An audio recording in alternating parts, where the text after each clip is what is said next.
আমরা এই মুহূর্তে দেখছি জাতীয় পার্টির যে কেন্দ্রীয় অফিস সেখানে কিন্তু আগুন ধরিয়ে দেওয়া হয়েছে এবং পুলিশের পক্ষ থেকে কিন্তু লাঠি চার্জ করা হচ্ছে। সেই মুহূর্তটি কিন্তু আপনাদেরকে দেখানোর চেষ্টা করছি। সেই মুহূর্তে কিন্তু এক ধরনের উত্তেজনাকর পরিস্থিতি কিন্তু তৈরি হয়েছে এই জাতীয় পার্টির যে কেন্দ্রীয় অফিস রয়েছে সেই কেন্দ্রীয় অফিসের সামনে, সেটি কিন্তু আপনাদেরকে আসলে বাংলাদেশে ইনডিরেক্ট অভ্যুত্থান ঘটে গেছে। ডক্টর ইউনূসের নিয়ন্ত্রণে বাংলাদেশ নেই, দেশ এখন সেনাবাহিনীর নিয়ন্ত্রণে।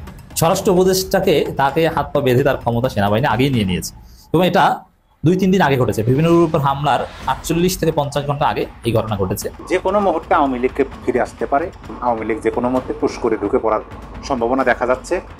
আওয়ামী লীগের সভানেত্রী যেহেতু বলছে যে শেখ হাসিনা কাছাকাছি আছেন, তিনি যে কোনো মুহূর্তে পুশ করে ঢুকে পড়তে পারেন। সেনাবাহিনী সত্যিকার অর্থে ব্যবস্থা নিয়েছে, সন্ত্রাসের বিরুদ্ধে, সহিংসতার বিরুদ্ধে ব্যবস্থা নিয়েছে। আজকে যদি সেনাবাহিনী উঠে যায় তাহলে বাংলাদেশ এক ভয়াবহ রক্তক্ষয়ী সংঘর্ষের মুখে পড়বে। এই পরিস্থিতিতে হঠাৎ করেই জরুরি বৈঠকে বসেন ঢাকা মহানগর পুলিশ ডিএমপির ঊর্ধ্বতন কর্মকর্তারা। দর্শক, নতুন একটা নিউজ আপনাকে স্বাগত। প্রিয় দর্শক, জাতীয় পার্টিকে কেন্দ্র করে জনাব নুরুল হক নূরের উপর যে হামলাটা করা হলো এবং যে অনাকাঙ্ক্ষিত ঘটনাগুলো ঘটলো, তার প্রেক্ষিতে কি এবার জাতীয় পার্টিকে নিষিদ্ধ করা উচিত নাকি উচিত নয় বলে আপনি মনে করছেন দর্শক? তা অবশ্যই কমেন্ট করে জানিয়ে দিন। প্রিয় দর্শক, এছাড়াও ভিডিওর শুরুতেই যে অংশবিশেষগুলো দেখেছেন তার বিস্তারিত আলোচনা একটু পরেই দেখতে চলেছেন। তো দর্শক, এ বিষয় নিয়ে আর বেশি কথা বলবো না, চলুন দেখে আসবো আজকে সেই কাঙ্ক্ষিত ভিডিওগুলো। তবে তার আগে বলবো, যারা এখনো চ্যানেলটি সাবস্ক্রাইব করেননি অবশ্যই চ্যানেলটি সাবস্ক্রাইব করে পাশে থাকা বেল আইকনটি ক্লিক করে দিন। আর যারা ইতিমধ্যেই চ্যানেলটি সাবস্ক্রাইব করে রেখেছেন তাদেরকে অসংখ্য ধন্যবাদ। তো চলুন দর্শক, ভিডিওটিতে একটি লাইক দিয়ে আমরা ধারাবাহিকভাবে সবগুলো ভিডিওর আলোচনা দেখে আসি।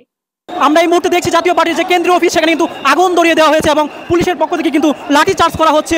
সেই মুহূর্তটি কিন্তু আপনাদেরকে দেখানোর চেষ্টা করছি। কিছুক্ষণ আগেই কিন্তু যে ছাত্র জনতা জাতীয় পার্টির যে কেন্দ্রীয় অফিস সেখানে কিন্তু প্রবেশ করেছিলেন এবং সেখানে কিন্তু তারা ভাঙচুর এবং আগুন জ্বালিয়ে দিয়েছেন এবং সেই পরিস্থিতি নিয়ন্ত্রণে কিন্তু আমরা দেখছি এই মুহূর্তে প্রশাসনের পক্ষ থেকে কিন্তু লাঠি চার্জ শুরু করা হয়েছে এবং আমরা দেখছি যে আগুন জাতীয় পার্টির কেন্দ্রীয় অফিসে যে আগুন ধরিয়ে দেওয়া হয়েছে সেটিকে নিয়ন্ত্রণে কিন্তু প্রশাসন লাঠি চার্জ শুরু করেছেন এমনটি কিন্তু আমরা দেখছি। এবং যারা ছাত্র জনতা রয়েছে এবং গণ অধিকার পরিষদের যারা নেতাকর্মী রয়েছে তাদেরকে কিন্তু এই মুহূর্তে লাঠি চার্জের মাধ্যমে কিন্তু তাদেরকে বের করে দেওয়া হয়েছে, ছত্রভঙ্গ করে দেওয়া হয়েছে। এবং আমরা দেখছি পুলিশ কিন্তু এই মুহূর্তে যে জাতীয় পার্টির যে কেন্দ্রীয় কার্যালয়ের ভিতরে যে আগুন ধরিয়ে দেওয়া হয়েছে সেটি কিন্তু দাউ দাউ করে কিন্তু এখনো জ্বলছে। আমরা কিন্তু সেটি কিন্তু আপনাদেরকে দেখানোর চেষ্টা করছি। আজকে যদি সেনাবাহিনী উঠে যায় তাহলে বাংলাদেশ এক ভয়াবহ রক্তক্ষয়ী সংঘর্ষের মুখে পড়বে। অনেকে আবার বলবেন যে সেনাবাহিনীর থেকেও তো কোনো লাভ হচ্ছে না, সেনাবাহিনী থেকেও প্রতিনিয়ত মব হচ্ছে, বিশৃঙ্খল পরিবেশ ঘটছে, কিন্তু সেটার একটা লিমিট আছে। ধরুন 5% ঘটছে, এই 5%টা সেনাবাহিনী আজকেই ব্যারাকে ফিরে যাক, আজকে দুপুর থেকে উঠে যাক, দেখবেন রাত থেকে বাংলাদেশে ভয়াবহ তাণ্ডব শুরু হয়ে গেছে এবং আলটিমেটলি সেই ঘটনাটি ঘটবে। সেনাবাহিনী ব্যারাকে ফিরবে, সেটি সময়ের জন্য, বাংলাদেশের মানুষকে দেখানোর জন্য এবং যারা প্রতিনিয়ত সেনাবাহিনীকে গালিগালাজ করেন তাদেরকে দেখানোর জন্য, দেখো যে আমরা উঠে গেলে তোমাদের কি হয়। এবং উঠে যাবে, উঠে গিয়ে এরপরে যে জন্য নামবে সেটি বাংলাদেশকে উদ্ধারের জন্য নামবে। আমরা ধীরে ধীরে সেই পরিস্থিতির দিকেই যাচ্ছি। এই ইন্ধনদাতা পিনাকি ভট্টাচার্য গতকাল ভিপি নূরের হামলার ঘটনা একটা ব্যাখ্যা করেছেন। তিনি বলেছেন যে আজকে হামলা হয়েছে লেফটেন্যান্ট কর্নেল রাকিব, অধিনায়ক ইস্ট বেঙ্গল, বর্তমানে জেলে থাকা আওয়ামী জেনারেল সালাউদ্দিন মিয়াজির ব্যক্তিগত স্টাফ ছিলেন ও লেফটেন্যান্ট কর্নেল আফজালুর রহমানের সরাসরি নেতৃত্বে সেনাবাহিনীর কোন অফিসারের নেতৃত্বে গতকালকে ভিপি নূরকে মারা হয়েছে, হামলা হয়েছে, সেটি উদ্ধার করে ফেলেছেন পিনাকিরা। আর হামলার মূল হোতা 9ম পদাতিক ডিভিশনের জিওসি মেজর জেনারেল আসাদ, তার আদেশে রকিব ও আফজাল হামলা করেছে। গণ অধিকার কার্যালয়ের ভেতরে আসবাবপত্র ভাঙচুর, এর পাশাপাশি টয়লেট ভেঙেও নেতাকর্মীদের উপর হামলা করে সেনাবাহিনী। জাতীয় পার্টি এবং জিএম কাদেরকে রক্ষায় ওয়াকার সর্বশক্তি দিয়ে মাঠে নেমেছে। গেল রোজায় হাসনাত ও সার্জিসকে ডেকে ওয়াকার টেবিল চাপড়ে রিফাইন আওয়ামী লীগ নিয়ে যে হুমকি দিয়েছিল সেটির বহিঃপ্রকাশ নূরের উপর আজকের হামলা। পিনাকির কথায় এটি স্পষ্ট যে সেনাবাহিনী সত্যিকার অর্থে ব্যবস্থা নিয়েছে, সন্ত্রাসের বিরুদ্ধে, সহিংসতার বিরুদ্ধে ব্যবস্থা নিয়েছে এবং এই ব্যবস্থাটা তাদের খুব স্বাভাবিকভাবে ভালো লাগছে না। অথচ এই সেনাবাহিনী এই যে জুলাই আগস্টের সহিংসতাকারীদের গোপালগঞ্জ থেকে এপিসিতে করে বাঁচিয়ে নিয়ে এসেছিল। আমি বরাবর বলি, আমি সব সময় বলি যে সেনাবাহিনী কিন্তু যে কোনো সময় ঘুরে দাঁড়াতে পারে। এই ঘুরে দাঁড়ানোর শুরুটা হবে, এই যে দাবি উঠছে, পিনাকে দাবি করেছে বৈষম্য বিরোধী ছাত্র আন্দোলন ফেসবুক পেজ থেকে দাবি করা হয়েছে যে সেনাবাহিনী ব্যারাকে ফিরে যাক। আমরা সেটি দেখবার জন্যই অপেক্ষা করছি যে সেনাবাহিনী, এবং আমরাও এই দাবির সাথে সুর মিলিয়ে একইভাবে বলবো যে সেনাবাহিনী দয়া করে আপনারা ব্যারাকে ফিরে যান। কারণ আপনারা যতক্ষণ মাঠে আছেন, দেশে যা আছে যতটুকু আছে, এর জন্য, এই মব সন্ত্রাসের জন্য, বিশৃঙ্খলার জন্য আপনাদের উপরে কিন্তু দায়িত্ব চেপে যাচ্ছে। আপনারা হয়তো সঠিক দায়িত্ব গতকালকে যেমন দায়িত্ব পালন করেছেন, এইভাবে যদি দায়িত্ব পালন করেন, দেশ এক ভয়ঙ্কর ধ্বংসস্তূপে দাঁড়িয়ে আছে। এভাবে চলতে থাকলে আগামী 3 মাস 6 মাসের মধ্যে পুরোপুরি শেষ হয়ে যাবে, ধ্বংস হয়ে যাবে। ধ্বংসকারীরা সেই এজেন্ডা নিয়েই মাঠে নেমেছে। তাই তাদের দাবির সাথে আমরাও বলতে চাই, পিনাকি ভট্টাচার্য, বৈষম্য বিরোধী ছাত্র আন্দোলন, এনসিপি বা অন্যরা যারা দাবি করছেন যে সেনাবাহিনীর দিকে অভিযোগের অঙ্গুলি নির্দেশ করছেন, তাদের দাবির সাথে আমরা সাধারণ মানুষও বলতে চাই যে সেনাবাহিনী দয়া করে আপনারা ব্যারাকে ফিরে যান। সেপ্টেম্বরের মাঝামাঝি সময়ে আপনাদের ম্যাজিস্ট্রেসি পাওয়ার আবার 2 মাসের জন্য বারবার একটা সময় আসছে, দরকার নেই, বাড়াবার দরকার নেই। আপনারা দয়া করে ব্যারাকে ফিরে যান এবং সাময়িক সময়ের জন্য ব্যারাকে ফিরে গিয়ে আপনারা নিজেরা নিজেদের সাথে একটু বোঝাপড়া করুন, আত্মোপলব্ধি করুন যে গত 1 বছরে বাংলাদেশটা কোথায়। কোনো দল করা লাগবে না, কোনো দল কানা হওয়া লাগবে না। একজন সাধারণ মানুষ হিসেবে আমি আমার দৃষ্টিতে বলছি যে একজন সাধারণ মানুষ হিসেবে বলতে চাই যে বাংলাদেশকে কোথায় নামিয়ে ফেলানো হয়েছে, কোথায় নামিয়ে দিচ্ছে। দয়া করে সেনাবাহিনী, সশস্ত্র বাহিনী, আপনাদের যে মান মর্যাদা গত 1 বছরে ক্ষুণ্ণ হয়েছে, এটিকে উদ্ধার করুন। আপনারা যদি ধ্বংস হয়ে যান, আপনারা যদি শেষ হয়ে যান, তাহলে বাংলাদেশ আর থাকে না, বাংলাদেশ আর থাকবে না। এজন্য এদের সাথে আমরাও দাবি করব, সেনাবাহিনী ব্যারাকে ফিরে যান, ফিরে গিয়ে বাংলাদেশে একটা কঠিন পরিস্থিতির মুখোমুখি হোক এবং ওই পরিস্থিতিটা থেকে উদ্ধার এবং ওটা থেকে এই বাংলাদেশকে উদ্ধারের কার্যক্রম আপনারা শুরু করুন। শুরু করার জন্যই আপনারা ফিরে যান। এই মুহূর্তে আপনাদের জরুরি সত্যিকার অর্থে ব্যারাকে ফিরে যান। দেশে গৃহযুদ্ধ বেঁধে যাক। আজকে গৃহযুদ্ধের চেয়ে কোনো অংশে কম না বাংলাদেশের পরিস্থিতি। কাজেই সেনাবাহিনী মাঠেও থাকবেন, গৃহযুদ্ধ হবে, এই যুদ্ধের আপনারা দায় নেবেন, নিয়ে মাঠে থাকবেন, এ কাজ করবেন না। আপনাদের ভাবমূর্তি ক্ষুণ্ণ হচ্ছে। ফিরে যান, ফিরে গিয়ে দেখুন কি হয় এবং দেখুন যে যখন একদম চূড়ান্ত জীবন শেষ হয়ে যাচ্ছে দেশের মানুষের, তখন আবার নামুন পূর্ণ শক্তিতে। এই বন্দোবস্তের মধ্যে নয়, ভিন্ন বন্দোবস্ত। সেটি কোনো ভিন্ন সরকার, সেটি আপনাদের তত্ত্বাবধানের সরকার, আপনাদের নিজেদের সরকার। সবকিছুর উদ্দেশ্য হবে বাংলাদেশে একটি অবাধ, নিরপেক্ষ এবং সুষ্ঠু নির্বাচন। সেই লক্ষ্যে আপনারা কাজ করুন। নইলে বাংলাদেশ যদি ব্যর্থ হয়ে যায়, এর দায় বাংলাদেশ সেনাবাহিনীকেও নিতে হবে।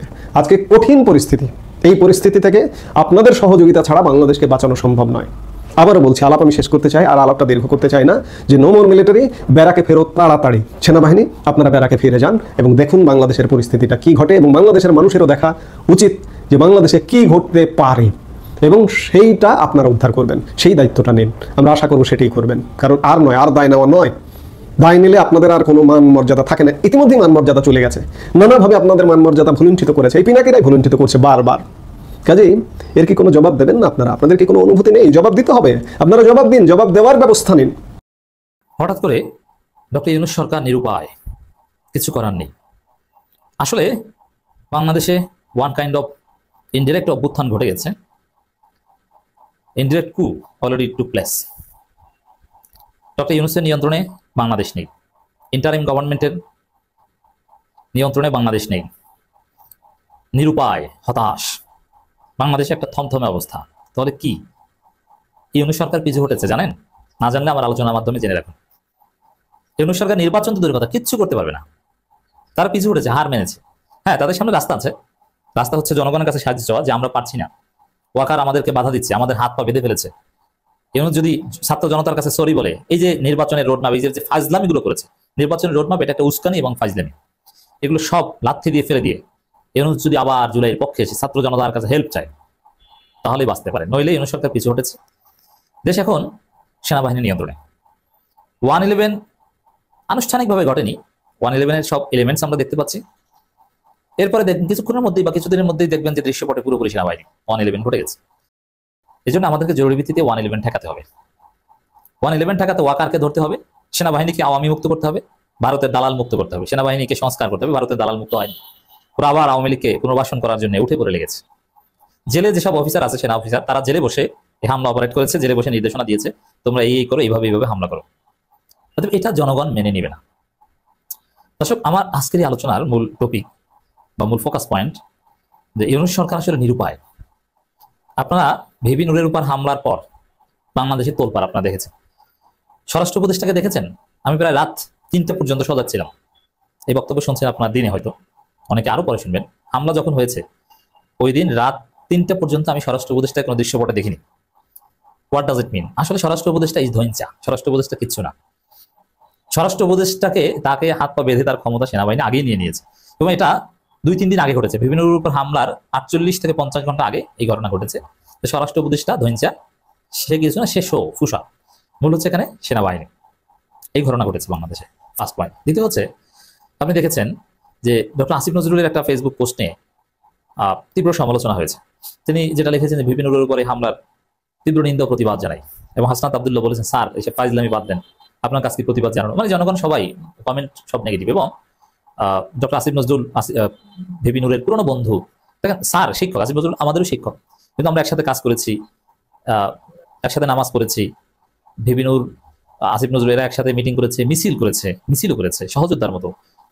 যখন আওয়ামী লীগ ভিপি নুরকে সকাল সন্ধ্যা পেটাতো, তখন এই আসিফ নজরুল দৌড়ে যেতেন জাফরুল্লাহ চৌধুরীদের নির্দেশনায়, চেষ্টা করেছেন অনেক। এর মানে বন্ধুর মতো সম্পর্ক ভিপি নুরের সাথে আসিফ নজরুলের। আসিফ নজরুল যারই দালাল হোক না কেন, এই ভিপি নুর মৃত্যুর মুখে আইসিইউতে, আসিফ নজরুল দৌড়ে দেখতে গেছেন, কিন্তু জনতার তোপের মুখে আসিফ নজরুল তিনি অনেকক্ষণ অবরুদ্ধ ছিলেন। এই বিষয়টা দেখেন, স্বরাষ্ট্র উপদেষ্টা যায় না, আসিফ নজরুল যায়। আবার তিনি আসিফ নজরুল কি বলেন, তিনি আইন উপদেষ্টা। তিনি কিন্তু স্বরাষ্ট্র উপদেষ্টা আইন উপদেষ্টা মিলে জোরালোভাবে বলতে পারতেন এই নৃশংস ঘটনার বিচার হবেই, আমরা দ্রুত বিচার করব। যারা বিভিন্ন উপর হামলা করেছে, সে পুলিশ হোক আর সেনাবাহিনী হোক, তাদেরকে গ্রেপ্তার করবো। সিসিটিভি ফুটেজ দেখে আওয়ামী লীগের কাজ ছিল এখানে, এবং কেন আওয়ামী লীগ পুলিশ এবং সেনাবাহিনী মিলে হামলা করেছে আমরা বিচার করব, এভাবে কিন্তু বলতে পারতো না।